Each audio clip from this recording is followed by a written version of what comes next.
remember just growing up, I was super skinny, like just like I was the tiniest little girl, like super skinny, like just like called stick or being called, you know, like you're just not, you know, and in that time you're becoming a teenager, you're becoming a woman. So as a girl, it's like, well, I'm just skinny, like but that's normal. That's part of your developing, and that's part of you learning about your body too, and that's okay. But when you're back there, you get super self-conscious. At some point, I thought I had big ears. I'm like, you do not have big ears. You know, I wish I could back and be like, you're okay. Like, it was fine. Or it was like, oh, I felt like I have a big forehead or something, things like that. And it's like, oh my God, Denia. Or for the way I dressed, because at some point it was like everybody was wearing one kind of shoe, or like that social media pressure wasn't as big back then. Gosh, I can imagine it now, like with hashtags and just all the craziness and lip kits and like, oh my God, it drives me like nuts. But I was going crazy back then with all this social media pressure. I can only imagine it now. And just, I was definitely bullied for not following those trends or not following those things, even with your backpack. Like if you didn't have like a JanSport, or like at some point it was a thing to have like little kids backpacks, and it was like, I didn't have, you know, so even those little things were picked on for bullying. Like, oh, you don't have that. And yeah, so to answer your question, I was. For the silliest things, but I was. See, I don't consider myself a leader. It's like, I feel so young that in learning all of this, like I'm so new. I'm only 23. I'm about to turn 24 in a couple of weeks.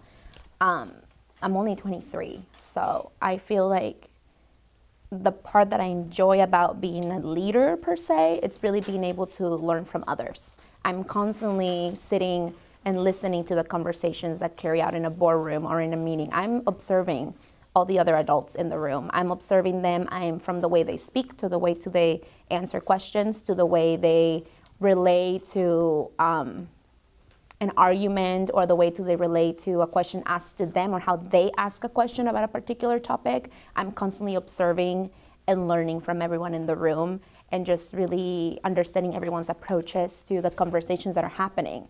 And that's part of being an active listener, and really being able to do that. So the more you develop that when you're talking to your teachers and when you're carrying out conversations, or even right now interview-wise, you're listening, right? And taking that information, being active and critically thinking about what you're listening to, it plays off super handy. It played out all off in my college years, because I had one professor who wouldn't write anything on the board. Oh my God, that would drive me nuts. He like wouldn't write anything on the board. Could you imagine just sitting somebody lecture you for 2.5 hours, because the class was pretty long, sitting there just talking to you about politics, because it was historical politics. God, just like full on talking to you, and he didn't write any notes on the board. He didn't have anything for you. So all you had was him talking to you and you writing your own notes, literally. So being an active listener and being in the room where you're, that is a really good skill, and it's gotta be my favorite part about being a leader, I guess, that I get to learn from other people and using those skills and putting them into practice. It's a big one. I enjoy to learn always, so yeah. Even from you guys, I get to learn today, so yeah. I'm just so happy that these projects are happening and that these conversations are going on, and that you guys are stepping up out of your bubble and stepping it up and really just taking it to the next level, because that's not easy. So advice-wise, I want to encourage you guys to continue doing that outside of your classroom too, and really outside of just school, to really take an initiative of making it part of who you are.